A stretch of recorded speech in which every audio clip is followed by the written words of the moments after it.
At the beginning of the film, a group of masked men are committing a robbery by taking a suitcase of money that they have been after, and also brutally finishing off the owner.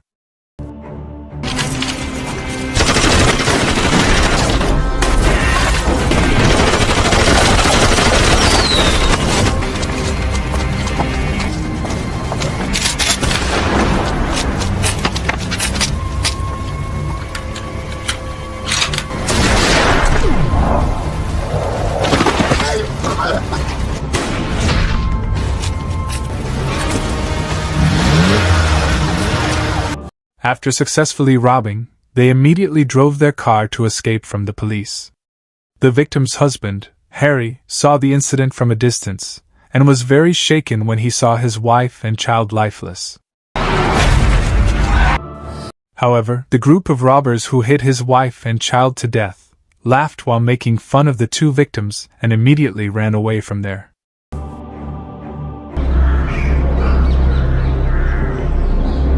Five years later, Harry is currently working as a cleaner in the largest church in the city.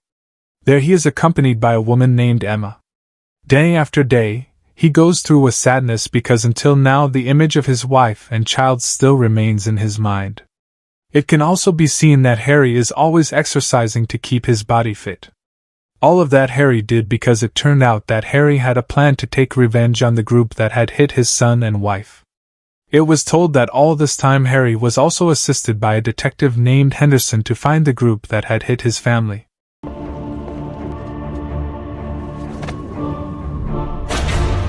One day, Harry, who felt tired because he never found the perpetrator, he was desperate to do something stupid by ending his life. But immediately he remembered the bitter incident 5 years ago, so he undid the intention to do something stupid.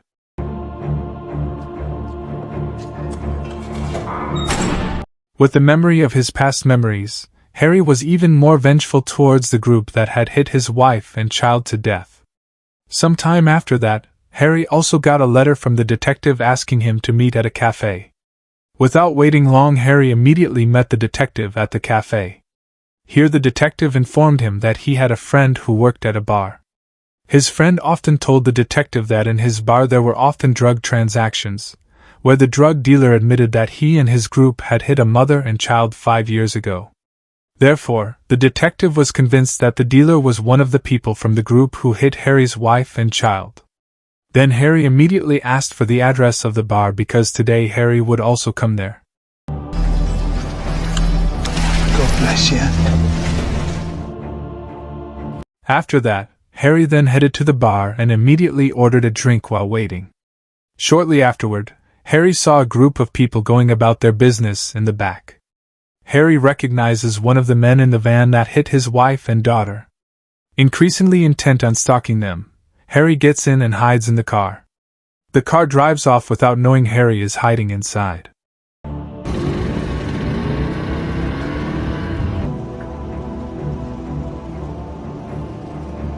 Harry again notices another group of men he encounters as the car stops, and he recognizes one of the men as his family's killer.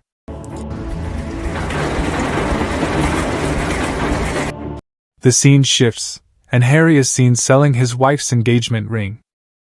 After that, Harry met the woman who had previously done drug dealings in the churchyard and gave her an envelope. Harry followed again and peeked at the group of men until they reached a building. The men appear to have beaten another young man before confining him. They uncover a plan to kill the man. Harry saw more men he recognized were in the car that hit his wife and daughter to death inside the room. Harry went up the stairs to the top of the building, where the men were about to shoot 2 men. The young man who was about to be shot had apparently snuck into their house. There was an act of murder. The man threw a knife that landed on the young man's forehead. Then 2 other men opened fire on the remaining victim.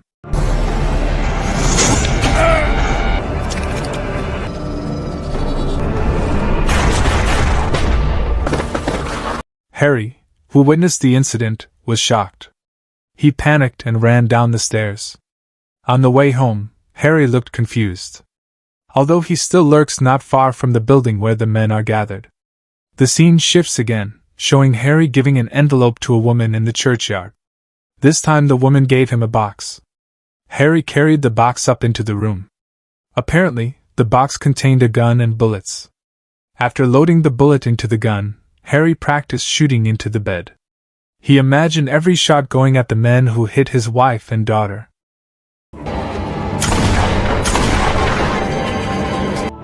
After that, Harry started to train body strength. He does sports and even exercises to endure pain by burning his hands in candles. Once again, Harry returned to the men's headquarters building, stalked the cars that came in and out, and then sneaked inside. Inside the house, Harry grabbed a gun and was ready to fire. But the building is completely empty. Harry only saw used goods and a colorful pill. As he sits down, someone is seen walking inside the house. Harry brandished the gun again though his hands shook, and shot at the man but missed.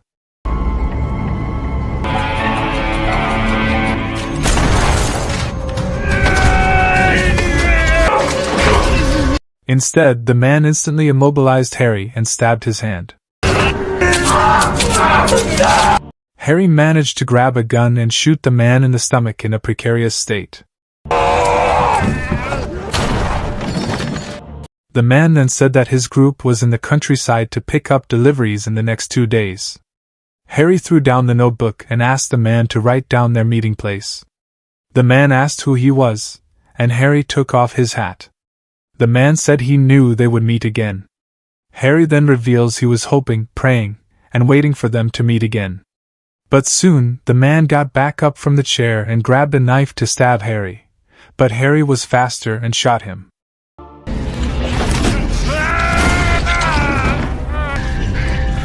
We'll shoot the gun. Doesn't suit you. The man said they would find Harry and kill him like they killed his family. Harry then grabbed the iron wand and beat the man to death.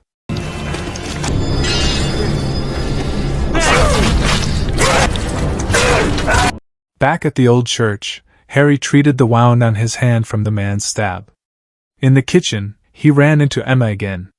Emma shows Harry a beach photo and says she used to go out with her husband a lot when he was alive. Harry then asked if her husband was a good person, and Emma replied he was a nice and funny person. When Emma was about to dodge, Harry kissed her instead. They then kissed until Harry's memory returned to the past when his wife was pregnant. Harry apologized to Emma and left. So sorry. After that, Emma briefly ignored him before giving Harry a hot drink the next day. Harry told her the book he was reading, which his wife had apparently given him. When Emma asked about his wife, Harry said they had separated. Then Harry said he would be off work tomorrow. The next day Harry put the gun in a plastic bag and brought a map. He drove the car and headed towards the countryside.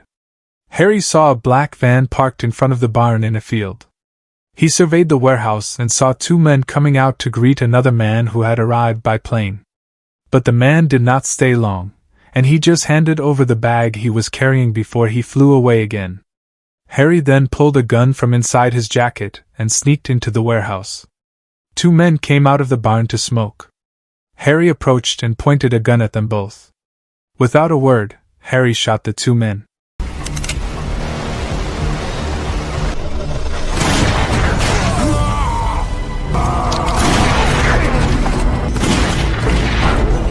Apparently, the gunshots sent another man out, and immediately stabbed Harry in the shoulder with a knife before getting into the car and fleeing.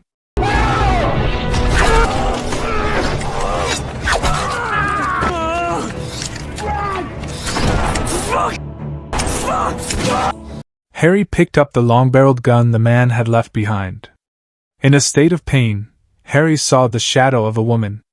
On the other hand, the man who had previously been knocked down by Harry's shot rose to his feet and was about to stab him. Harry grabbed the long-barreled gun and shot the man one more time.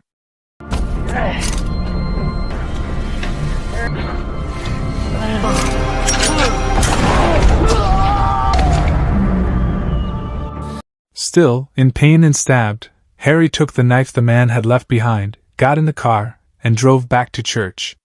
Previously, Harry had taken the time to go to the pharmacy to buy medicine. On the other hand, the criminals returned to the warehouse and were astonished that their pills were not taken. They were confused and did not know who shot their friends. Harry apparently wasn't just buying medicine. He asked the help of a male nurse at the pharmacy to sew up the stab wound on his shoulder. The male nurse gave Harry morphine which he had to inject for 3 days. In a warehouse in town, they find their friend killed. Once again, the intruder did not take any money or drugs in the building. One of the criminals said that the intruder had taken his knife and wanted it back. While about to remove the corpse of their slain friend, they find a note, which is a sales note from Harry's wife's engagement ring. The two thugs came to the shop, pretending to be buying a display object.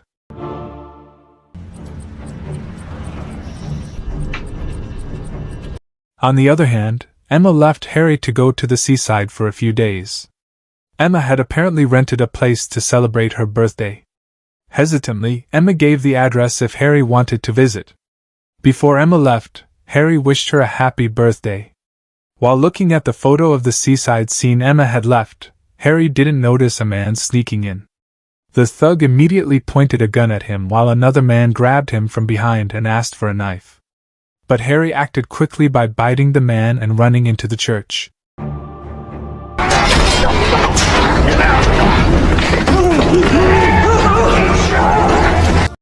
Harry went into the room and took a knife from his jacket. But the two men quickly restrained him before throwing Harry off the floor above. Luckily, Harry fell onto the table and managed to get up. Although limping, Harry dashed out of the church. The two men came into Harry's room and rummaged through his things. They find a letter from Henderson Detective Agency. Harry tries to contact Henderson, but gets no answer. On the other hand, Henderson has actually been arrested by the two criminals. They greased Henderson with gasoline and threatened to set him on fire before Henderson finally gave him an address. But the man didn't believe the address and shot him dead. He's fucking lying. After that, they went by car. Harry was walking in the middle of the city, sick and covered in blood. At the pub, the two thugs apparently caught the bartender. They smothered and killed the man for revealing their location to Harry. Meanwhile, Harry took a train to a cottage in the country. The cottage apparently belongs to Harry, and he owns several horses that are cared for by a woman named Kirsty, a veterinarian. When Kirsty saw Harry staggered in the middle of the fields, she helped and treated his wounds. After Harry woke up, Kirsty asks where Harry has been for years. Harry then said that he had found them. Harry asked Kirsty not to tell anyone that he was in the cabin, and asked to leave him alone for a few days.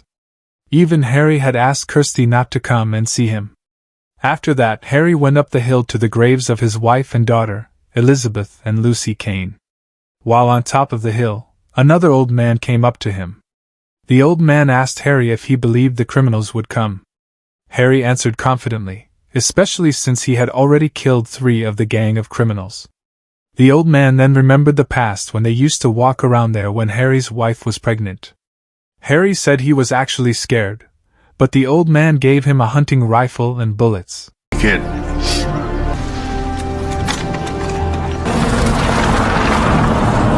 Harry was getting ready to put on a neat shirt, suit, and tie. Harry then sets fire to his wife's remaining belongings, including money. While the 3 criminals drove a car to get to Harry's place. The thugs grabbed pistols and firearms before sneaking into Harry's hut. But they couldn't find Harry.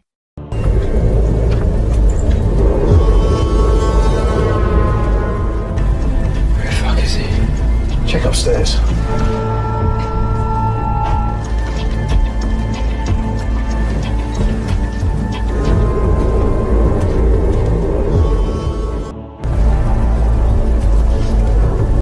Just as they thought Harry wasn't there, a voice came from the direction of the stables.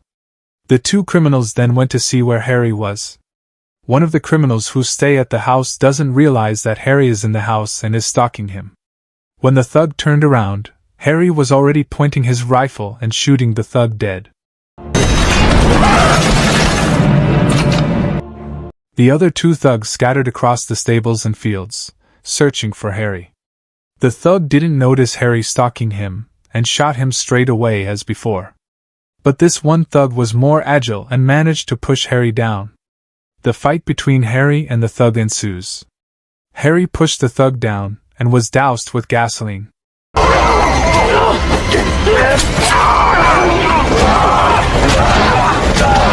As the thug was about to get back up, Harry pushed him back into the fire until he was burned alive. Harry apparently didn't realize that there were 3 criminals. The last male thug came and pointed a gun at Harry. Harry said that it was over and he could go home. Sure enough, the thug immediately ran and left Harry. After that, Harry went back into the house and played the song on the record. He climbed up the hill, walking towards the graves of his wife and daughter. Vengeance's mind concludes with a scene of Harry lying face down on the grave after drinking the morphine given by the nurse. Harry again imagined his wife and daughter, who seemed to be sleeping peacefully. Meanwhile, Emma was on the beach, the same place as the photo she had given Harry.